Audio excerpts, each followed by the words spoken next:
प्रिय मित्रों, आप सबों का वॉइस ऑफ जीसस चैनल में हार्दिक स्वागत करता हूं। मैं सलीम हुजूर परमेश्वर की जीवित कलाम को लेकर आज हम बहुत महत्वपूर्ण विषय पर चर्चा करने वाले हैं। और आज एक नई बातें हम सबको, हम मसीहियों को और विशेषकर मसीही महिलाओं को एक बहुत महत्वपूर्ण बातें सीखने को मिलेंगी। हम मसीही जीवन में देखते हैं कि और भी संसार में देखते हैं कि महिलाओं को श्रृंगार करना कितना पसंद है। कई महिलाएं अपने को खूबसूरत दिखाने के लिए तरह-तरह के नुस्खे या तो कई मेडिसिन्स और तमाम प्रकार के साजो-साज से वे अपने आप को सुंदर दिखाने के लिए सजाते हैं। और एक शब्द काफ़ी प्रचलित है कि 16 श्रृंगार। और ये 16 श्रृंगार जो शरीर में 16 प्रकार के श्रृंगार करते हैं। लेकिन हम मसीही जीवन में क्या परमेश्वर ये श्रृंगार जो संसार के श्रृंगार है परमेश्वर को पसंद है, या परमेश्वर इन सारे श्रृंगार को वर्जित करते हैं? आज इस मसले पर हम बात करने जा रहे हैं। और एक अच्छे मसीही विश्वासी महिला को क्या ये सारी बातें, ये संसार की सारी श्रृंगार करना चाहिए, नहीं करना चाहिए? ये सारी बातें हम परमेश्वर के वचन के द्वारा आज हम सीखने जा रहे हैं। कम समय में इसको कवर करेंगे। तो आज आइए हम इस विषय में जाने से पूर्व हम लोग प्रार्थना करें। अनुग्रहकारी महान जीवित परमेश्वर पिता, आपका धन्यवाद करते, स्तुति महिमा आपके नाम को देते हैं मेरे प्रभु। आप पुनः हमें एक ऐसा अवसर दिया कि हम एक सचमुच पिता परमेश्वर आपके आत्मा के द्वारा एक अद्भुत विषय जो मसीही जीवन के लिए, एक विश्वासी जीवन व्यतीत करने के लिए बहुत ही महत्वपूर्ण है पिता परमेश्वर, इन बातों को आज हमारे मन में और हृदय में प्रकट किया है। प्रभु जी, होने दे कि आपकी पवित्र आत्मा हमारे जीवन में अगुवाई करे। और पिता परमेश्वर, जितने भी सुनने वाले भाई बहन हैं, हर एक लोगों के मन और आत्मा को खोल प्रभु, ताकि पिता परमेश्वर आपकी वचन को भली भांति समझने पाए और एक योग्य मसीही विश्वासी का जीवन जीने पाए। हम सबों को आप सहायता कर प्रभु जी। इतने घड़ी हम वचन के माध्यम से बातें करने वाले पिता हमारे संग साथ। छोटी प्रार्थना हमारे उद्धारकर्ता प्रभु यीशु मसीह के नाम में मांग लेते हैं, सुन और सरल करें। आमीन। आइए हम सब आज के वचन की ओर चले। आज का जो वचन है, the makeup of a good wife, या आइडियल वाइफ, या virtuous wife. The makeup of a good wife, भली पत्नी का श्रृंगार, भली पत्नी का श्रृंगार। तो इसको हम लोग आज महत्वपूर्ण 4 बिंदुओं के माध्यम, केवल 4 बिंदुओं के माध्यम से आज हम इस वचन को समझने की कोशिश करेंगे। तो इसमें से पहला महत्वपूर्ण बिंदु है, आदर्श पत्नी का श्रृंगार गहनों से नहीं। मसीह में मेरे प्रियो, आज हम एक आदर्श या भली पत्नी या परमेश्वर के विश्वास में, परमेश्वर के अनुग्रह में जीने वाली महिला के लिए श्रृंगार जो है वह गहनों से नहीं। ये मैं नहीं, अपितु परमेश्वर के वचन के द्वारा मैं इसका संदर्भ आप लोगों के सामने रखने वाला हूँ। पहला तीमुथियुस अध्याय 2 का 9 वचन। वैसे ही स्त्रियां भी संकोच और संयम के साथ सुहावने वस्त्रों से अपने आप को संवारे, ना कि बाल गुथने और सोने और मोतियों और बहुमोल कपड़ों से। मसीह में मेरे प्रियो, हम इस वचन के हम अंतिम लाइन की जब बातें करें तो परमेश्वर का जीवित कलाम कहता है, पौलुस प्रेरित कहता है कि ना कि बाल गुथने और सोने और मोतियों और बहुमोल कपड़ों से। अर्थात जो परमेश्वर के डर और भय में पर प्रभु यीशु मसीह के विश्वास में जीने वाली महिला के लिए ये संसारिक श्रृंगार कोई मायने नहीं रखता। उसके बाल में तरह तरह के सुंदर सुंदर फूलों के द्वारा या तो माला के द्वारा गूंथने से या सोने और हीरे मोतियों से जड़े हुए माला को पहनने से या श्रृंगार करने से, तो ये परमेश्वर ये सारी बातों को पसंद नहीं करता। बहुमोल कपड़ों, ये सारे हम ऐसे कपड़े वर्तमान में पहनते हैं कि कई चीजें देखने लायक भी नहीं, परंतु आज ये सारी बातें परमेश्वर हम सबों को ये वर्जित करते हैं।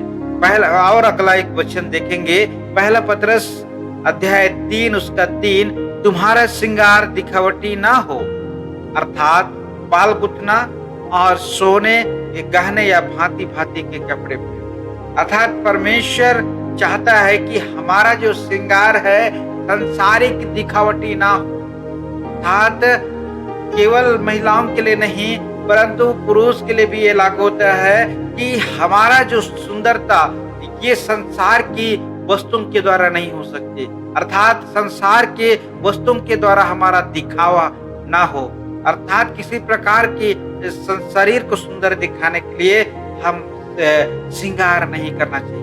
ये परमेश्वर का वचन। और तमाम तरह तरह के भांति भांति कपड़े पहनना।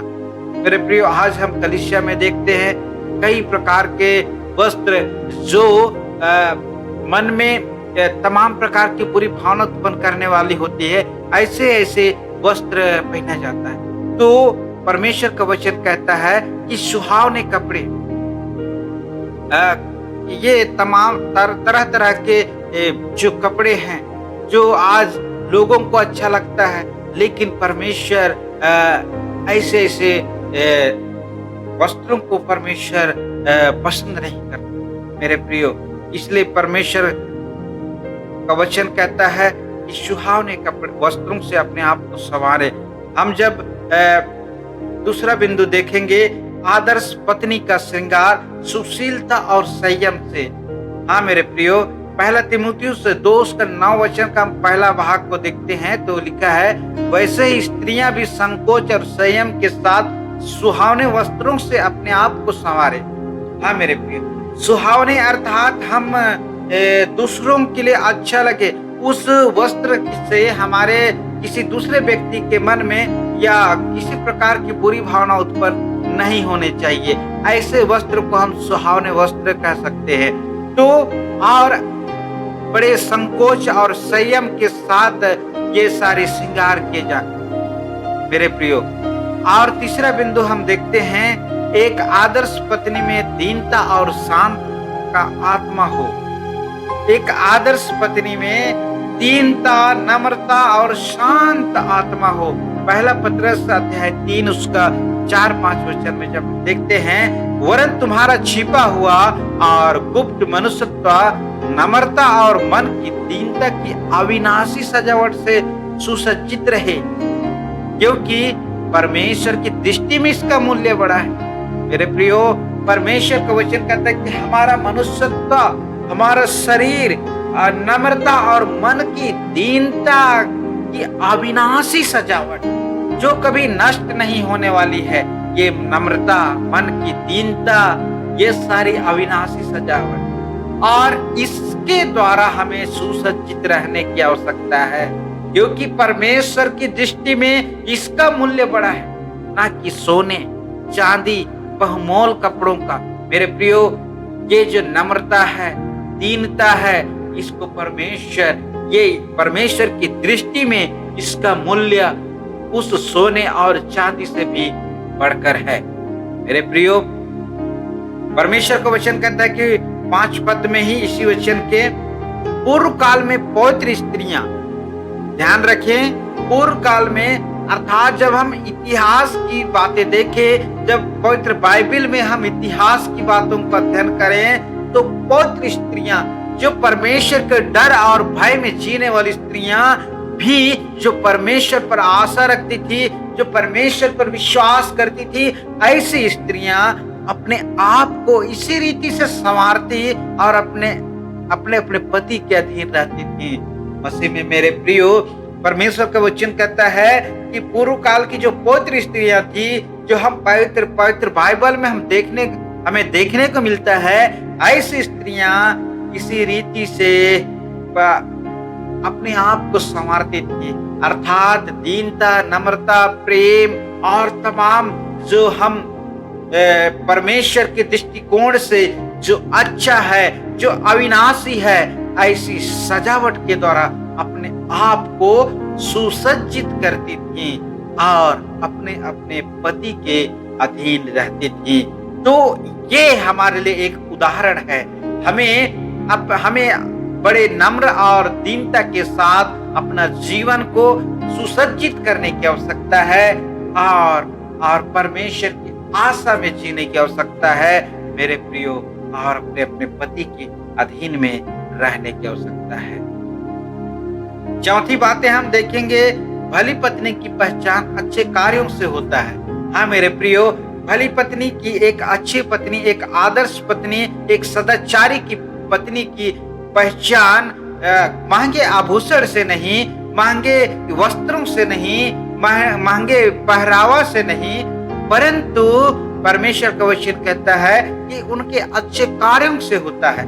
जब हम पहला तीमुथियुस अध्याय 2 उसका 10 वचन को हम पढ़ते हैं तो हमें मिलता है, पर भले कामों से, क्योंकि परमेश्वर की भक्ति करने वाली स्त्रियों को यही उचित है, यही उचित भी है।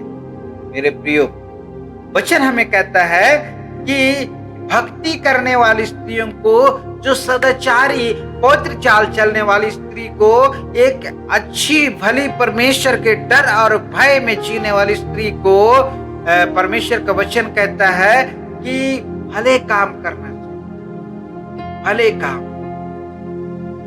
जब हम पहला तीमुथियुस अध्याय 5 उसका 10 पद में हम देखेंगे तो और भले काम में सुनाम रही हो।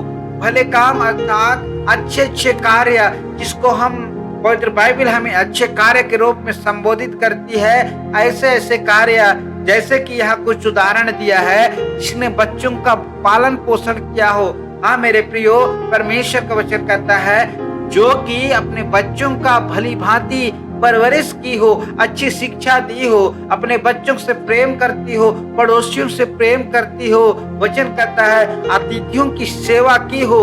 अपने पास जो मेहमान आते हैं, जाने और अनजाने में हमारे पास मेहमान आते हैं, उनकी सेवा, उनकी सत्कार की हो। कई बार महिलाएं, अरे बेकार आ गया, कौन आ गया, मैं कुछ दूसरा काम करने वाली थी, इस प्रकार के विचार उत्पन्न होता है। लेकिन मसीहियों के लिए ये विचार भी वर्जित है, क्योंकि परमेश्वर का वचन कहता है कि अतिथियों की सेवा की हो। जो भली स्त्री की पहचान है वह अतिथियों की सेवा की हो। पवित्र लोगों के पांव, जितने भी हमारे समाज में, कलीसिया में पवित्र लोग हैं, उनके इज्जत और सम्मान और उनके पांव धोए हो। दुखियों की सहायता की हो और हर एक भले काम में मन लगाया हो। परमेश्वर का वचन कहता है कि दीन दुखियों की, जो गरीब है, कंगाल हैं, ऐसे लोगों की सहायता की हो और हर एक भले काम में मन लगाया हो। ये है एक भली स्त्री, भली पत्नी की पहचान। मसीह में मेरे प्रियो, परमेश्वर का वचन आज चाहता है कि हम ये सारे श्रृंगार, जो एक अच्छे मसीह को ये सारे श्रृंगार करने की आवश्यकता है, ना कि हम संसारिक सुंदरता पर ध्यान दें। आज हमें इन बातों पर हमें काम करने की आवश्यकता है। मेरे मसीह में मित्रों, संसार में मानव शरीर को सजाने के लिए तो तरह तरह के सामग्री हैं, जिससे शरीर सुंदर भी दिखता है, लेकिन परमेश्वर इससे आनंदित नहीं होते, बल्कि परमेश्वर की जो आज हम वचन सुने हैं, इसके द्वारा हम अपने शरीर को, अपने आत्मा को सुसज्जित करते हैं। सचमुच में यह परमेश्वर की दृष्टि में इसका बड़ा मूल्य है और ये नश्वर नहीं है। सांसारिक सुंदरता तो नष्ट हो जाएगी, इसलिए आइए हम अपने आत्मा को, अपने चरित्र को सुंदर बनाएं, जो नश्वर नहीं है और सचमुच में वह परमेश्वर की दृष्टि में बड़ा उसका मूल्य है। इसलिए हम सब इस वचन को अपने जीवन में अमल करने, या वचन को हमें अपने जीवन में अमल करने की आवश्यकता है। परमेश्वर आप सबों को बहुतायत का आशीष दे। मेरे साथ जुड़े रहने के लिए आप सबों को बहुत-बहुत धन्यवाद। Praise the Lord.